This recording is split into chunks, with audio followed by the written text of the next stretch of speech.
On the morning of my 60th birthday, I woke up to the smell of roasted chicken and freshly baked bread, my own doing, of course. The house was quiet, the way it always was lately. No balloons. No birthday card. No footsteps from the man who once called me the love of his life. I sat down at the table, a full place setting for two, just in case. I had lit the candles anyway. I waited. And waited.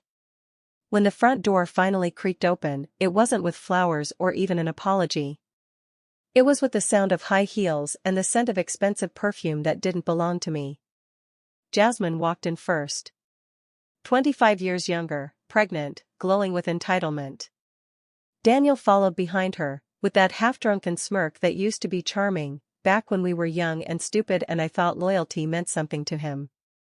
"Happy birthday," he said casually, as if it was just another Tuesday. I didn't respond. Just stared at him, the man I had shared 35 years of my life with, wondering if he even remembered what day it was. "We have something to talk about," he said, gesturing for me to sit down. I didn't move. I had a feeling if I sat, I might never get up again. Jasmine placed a delicate hand on her belly.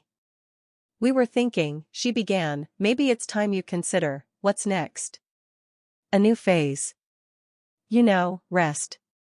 Maybe move into a nice retirement place?" Daniel cut in. "Look, Eleanor. This house is too much for you anyway. Jasmine's due in 3 months. We'll need the space. And she'll need help." My stomach turned. "Are you suggesting," I asked calmly, "that I give up my home so you can play happy family with your mistress?" Jasmine giggled. "Well, you've always been nurturing. You could help with the baby. Or if that's too much, there's a great facility not far from here. Cozy, quiet, affordable." Daniel shrugged. "We'll cover the basics for you. But we need to be practical, Eleanor. We're starting a new life." I looked at the two of them. The arrogance. The audacity. The complete absence of shame. "Thank you," I said, standing. "For the gift." Daniel blinked. "What gift?" "This choice you've given me," I replied. "I'll take it. But not the way you think." I walked upstairs, took out the envelope I had prepared months ago, and made one phone call. By that evening, I had signed a residency agreement at Sky Eden, the most exclusive retirement residence in the city. 20-year contract. Private garden. No visitors unless approved. And as I packed my last box, I paused only once, to turn the framed wedding photo on my nightstand face down. Before we jump in, tell us where you're tuning in from, and if this story touches you, make sure you're subscribed, because tomorrow, I've saved something extra special for you. I didn't cry when I left the house. That surprised me. I thought I would. I had spent 35 years within those walls, cooking, cleaning, waiting. Waiting for him to notice me again. Waiting for the man he used to be to walk through that door. Instead, I left in silence. The car from Sky Eden pulled up exactly at 10 a.m., driven by a young man in a crisp uniform who greeted me with more respect than Daniel had in years. I sat in the back, hands folded, watching the only life I'd ever known shrink in the rearview mirror. That afternoon, as I walked into my new suite at Sky Eden, I was greeted by warm lighting, clean walls, and soft music playing somewhere in the distance. No shouting. No slamming doors. No passive-aggressive silence. Just peace. The woman at the front desk asked if I wanted to list a family member as my emergency contact. I paused. Then I said, no. No family. That night, I had dinner alone in the garden. Roasted sea bass, a crisp Sauvignon Blanc, and a slice of lemon tart that melted on my tongue. No one asked me why I was eating dessert before finishing my wine. No one rolled their eyes at my silence. I watched the sunset. It spilled gold across the sky like a blessing. I had spent my entire adult life building a home for someone else's comfort. Now, for the first time, I had built something for myself. Later, I opened a small wooden box I had brought with me. Inside were old photos, my college years, my first art exhibit, the dog I had before I met Daniel. Pieces of a woman I had forgotten I used to be. I placed one picture on the shelf above my bed. It was me, standing in front of a painting I'd created in 1984, a wildflower field under a stormy sky. It had always been my favorite. Daniel once said it was too chaotic. Looking at it now, I smiled. It was exactly right. That chaos was me. And I was learning to love it again.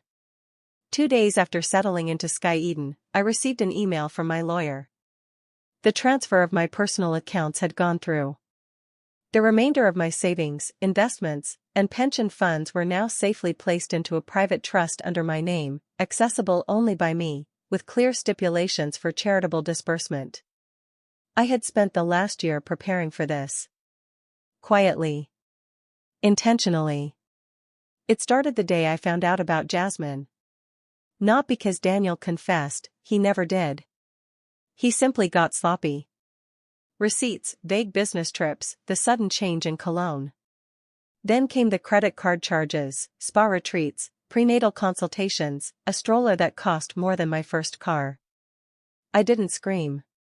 I didn't confront. I observed. And then, I acted. While Daniel poured himself deeper into fantasy, I reconnected with reality. I contacted Clara, my college roommate turned civil rights attorney, who helped me set up the legal architecture of my escape.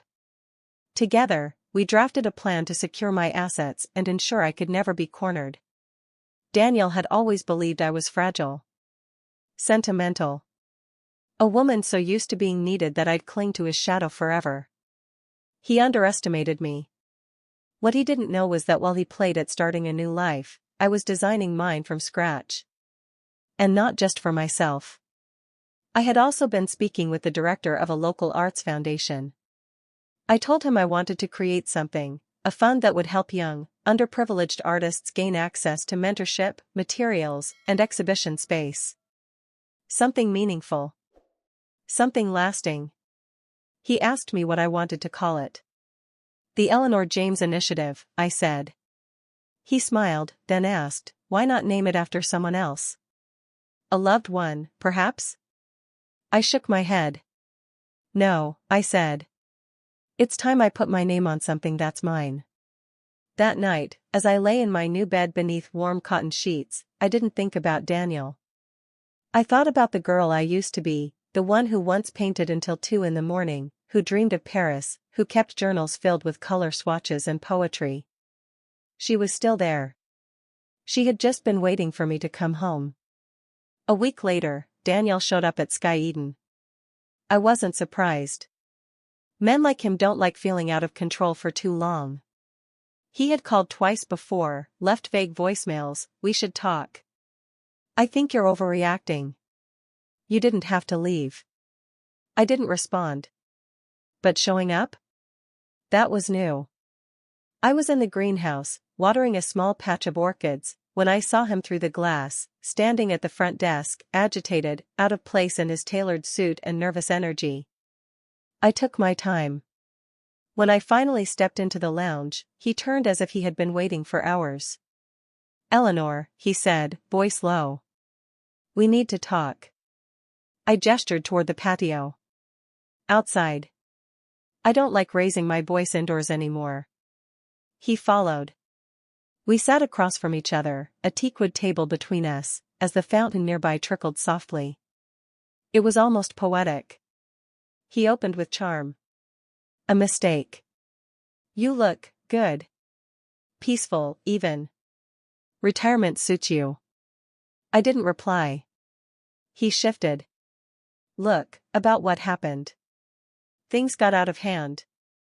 Jasmine and we were confused. She's not like you. She's not, I said. She's 34, dependent, and carrying your child. Daniel flinched. It's not like that. I still care about you. I raised an eyebrow. I mean it, he insisted. You leaving, this whole, disappearing act, it shook me. And you didn't have to move out so suddenly. We could have worked something out. A schedule. Shared space. Something. I'm not a tenant negotiating a lease, Daniel, I said. I was your wife. And you offered me two options: raise the child of your mistress or move into a place you thought would be sad enough to punish me. He sighed. That wasn't what I meant. It's exactly what you meant. He reached into his jacket and pulled out a manila envelope. Fine. If you're serious about this, I need to talk to you about the house. I've been speaking to the bank. I looked down at the envelope, then back at him. I transferred the deed 2 days before I left, I said. It's no longer in my name. His face twisted. What do you mean? I donated it to the Eleanor James Initiative. It now belongs to the foundation. It will serve as an artist's residency and community space. Renovations begin next month. He went pale. You gave away our house? No, I said calmly. I gave away the house I paid for. You were never on the title. He stood, shaking with fury. You've lost your mind.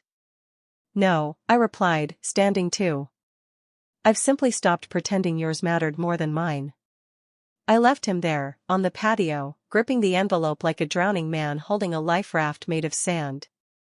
When I returned to the greenhouse, I misted the orchids gently, whispering to them like children. They bloomed quietly, defiantly, like they had been waiting for the storm to pass. 3 days passed before I heard from Daniel again. This time, it wasn't a phone call or an unannounced visit. It was a letter. Handwritten. Sloppy cursive. No return address. I found it in my mailbox at Sky Eden, tucked inside a plain white envelope. No, dear Eleanor. No date. Just 4 crumpled pages that smelled faintly of aftershave and desperation. He wrote about Jasmine leaving him. Said she packed her bags in the middle of the night after finding out the house was no longer his to promise. She said she never signed up for poverty, he wrote.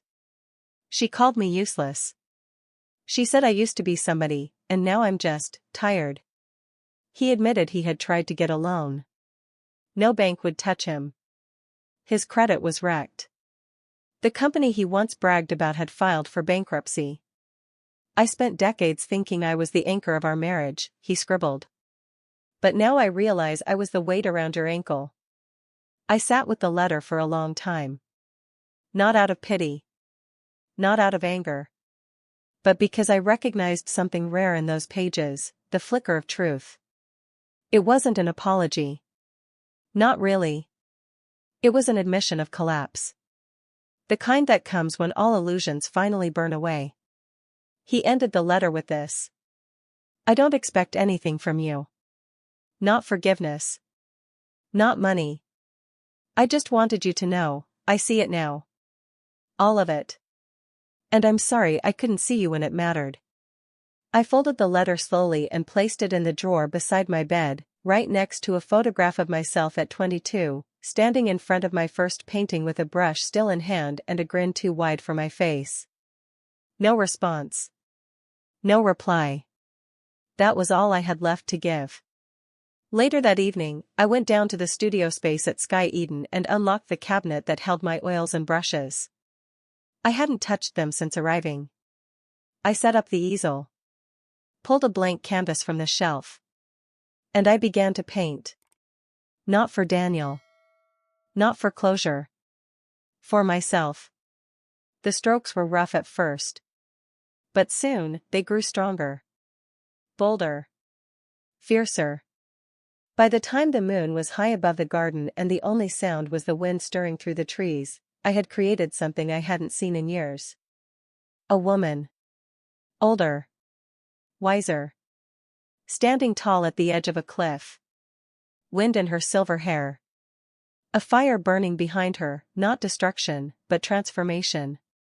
She was me. Or maybe, finally, I was her. 2 months later, the inaugural exhibition of the Eleanor James Initiative opened in the very house Daniel once tried to claim as his own. The space had transformed. What used to be my living room, once filled with stiff silence and the clinking of silverware, was now alive with color and breath. Paintings lined the walls. Soft jazz played in the background.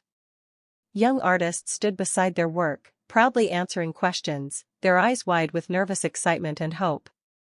I stood near the fireplace, sipping tea, watching the room hum with life. This house had once drained me. Now, it pulsed with purpose. A teenage girl approached me. She was maybe 16, thin as a reed, with a braid slung over one shoulder and paint smudges on her fingertips. She held a small canvas wrapped in brown paper. "I made this for you," she said softly. "It's something I imagined. From your story." I opened the paper slowly. Inside was a watercolor. A woman, slightly stooped, silver-haired, stood barefoot on the shore of a dark lake, a single orchid blooming by her side. But what caught me off guard was the reflection in the water, the same woman, standing tall, eyes blazing, arms open as if catching the wind. I swallowed hard. "It's beautiful," I whispered. She smiled shyly. "I call it becoming." I wanted to say 1,000 things. But all I managed was, "Thank you." Later that night, after the last guest had gone and the lights dimmed, I walked through the house alone. The scent of paint and new beginnings still lingered in the air. In what used to be the dining room, now a reading nook, I found a handwritten note from Clara. It read, "You didn't just leave a house behind. You left a door open. For all of us." I sat down in the window seat, where sunlight used to fall across Daniel's chair, and closed my eyes. I wasn't mourning anymore. I wasn't angry. I wasn't waiting for an apology or validation. I had stepped fully into a life I built with my own hands. Not out of revenge. Not out of bitterness. But out of love, for the girl I once was. For the woman I had become. The past didn't define me. It freed me. One early morning, nearly a year to the day since I left that house, a soft knock came at my sweet door in Sky Eden. It was June, the kind of day where the sky forgets how to hold clouds and the air smells like citrus and renewal. I had just returned from my walk through the gardens, hands still damp from trimming the lemon balm. At the door stood Amelia, one of the reception staff. "There's someone downstairs asking to see you," she said gently. "He says he's family." I raised an eyebrow. "Did he give a name?" She hesitated. "No. But, he looks tired." I knew. Somehow, I already knew. I walked down the hallway, past portraits of residents' grandchildren and shelves lined with well-worn books. The kind of hallway that carries the quiet weight of time. There he was. Sitting on the lobby bench like a man who had forgotten how to sit still. Disheveled, thinner, wearing a jacket far too heavy for summer. His hair was graying now, not in the distinguished way he'd once hoped for, but in patches. His shoes were scuffed, and he held his hands together like they were the last thing keeping him grounded. "Daniel." He stood when he saw me, eyes wide, searching. "You look," he paused. "Better. You look alive." I didn't smile. I didn't scowl. I simply nodded. "I heard about the foundation," he said. "About the house. The exhibits. It's all over the paper. Everyone's talking about you." Silence stretched between us. "I just wanted to say," he began, voice cracking, "you were right. About everything. About me." He sat back down, rubbing his face with both hands. "I lost it all, Eleanor. Jasmine, the business, the friends who only stuck around when I had something to give. I got a job in a warehouse last month. Nights. Moving boxes. My back's a wreck, but it's honest work." He looked up at me again. "I used to think I was the sun, and everyone else was supposed to revolve around me. You spent years trying to keep me warm, and I never noticed I was the one burning you out." I felt a strange ache in my chest, not of sorrow, not of love, but of recognition. The way you recognize a song you once loved but can no longer hum. I don't expect you to forgive me, he said, voice barely above a whisper. I just wanted you to know. I finally see it. I nodded slowly. I don't hate you, Daniel, I said. But I'm not your landing place anymore. He swallowed hard. I understand. We stood there, two people with nothing left to salvage but the simple act of understanding that the end had come long ago. He just hadn't noticed it until now. I have to go, he said, rising slowly. Thank you for listening. He turned, walked out the door, and disappeared into the morning light. I stood still for a long time, then returned to my suite. In the quiet, I opened my journal and wrote one sentence. Some men come back too late, not to be forgiven, but to realize forgiveness was never the point. And with that, I closed the book. Not on him, but on the version of myself that ever needed to be seen by him again. Spring returned to Sky Eden like a gentle song. The gardens bloomed in soft pastels, tulips reaching toward the sky, lavender dancing in the breeze, and clusters of tiny violets peeking out from the grass like secrets waiting to be found. I had taken to walking early, before breakfast, when the world was still hushed and the dew hadn't yet evaporated from the leaves. I no longer rushed. There was no one left to please, no schedule to chase, no silence to fill with strained conversation. My time, every moment of it, belonged entirely to me. A year ago, I was invisible in my own home. Now, I was the founder of an initiative that had helped more than a dozen young artists find their voice. Nora, the teenage girl who had gifted me that painting of the woman and the lake, had just received a scholarship to the Academy of Fine Arts in Florence. Another student, Matteo, sold his first piece last month, a surrealist oil that hung now in the gallery downtown. The Eleanor James initiative had become more than a program. It was a doorway. And in opening it for others, I had stepped through one myself. One afternoon, Clara came to visit. We sat on the patio, sipping iced tea and watching two residents plant herbs in the community garden. You know, Clara said, smiling at me over the rim of her glass, I think you might have done something most people never figure out. What's that? I asked. You didn't just leave him, she said. You found you. I laughed, softly. It took 60 years. Still counts. Later that evening, I returned to my suite, opened the cabinet that held my paintings, and pulled out the one I had finished the night after Daniel's visit. I hadn't shown it to anyone yet. The woman on the canvas stood tall at the edge of a field, her back turned to the viewer, her gray hair blowing wildly behind her. In one hand, she held a matchstick. Behind her, the remnants of a past life burned in soft golds and reds, not with rage, but with release. She wasn't running from it. She had lit the fire herself. And now, she was walking forward, toward something unknown, but entirely her own. I hung the painting above my writing desk.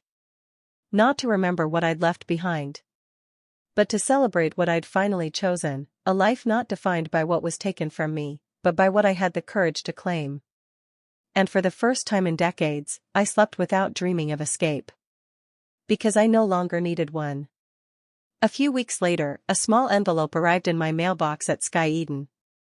No return address. Just my name, written in handwriting that had once been familiar, now shakier, less certain. Inside was a single sheet of lined paper. Short. Quiet. I've started over. Not much to report, just honest work, a small apartment, no distractions. I think about you often. Not in regret, but in awe. I hope you're still painting. I hope you're still walking at dawn. Thank you for waking up first. I'm trying to catch up. There was no signature. He knew I would know who it was from. I folded the letter slowly, placed it in the drawer beside my bed, not with sadness, not with nostalgia, just with peace. I didn't write back. Some things are better left as whispers in the wind, truths that don't need responses to be heard. That evening, I walked through the garden barefoot. The grass was cool against my skin, the air thick with jasmine and promise.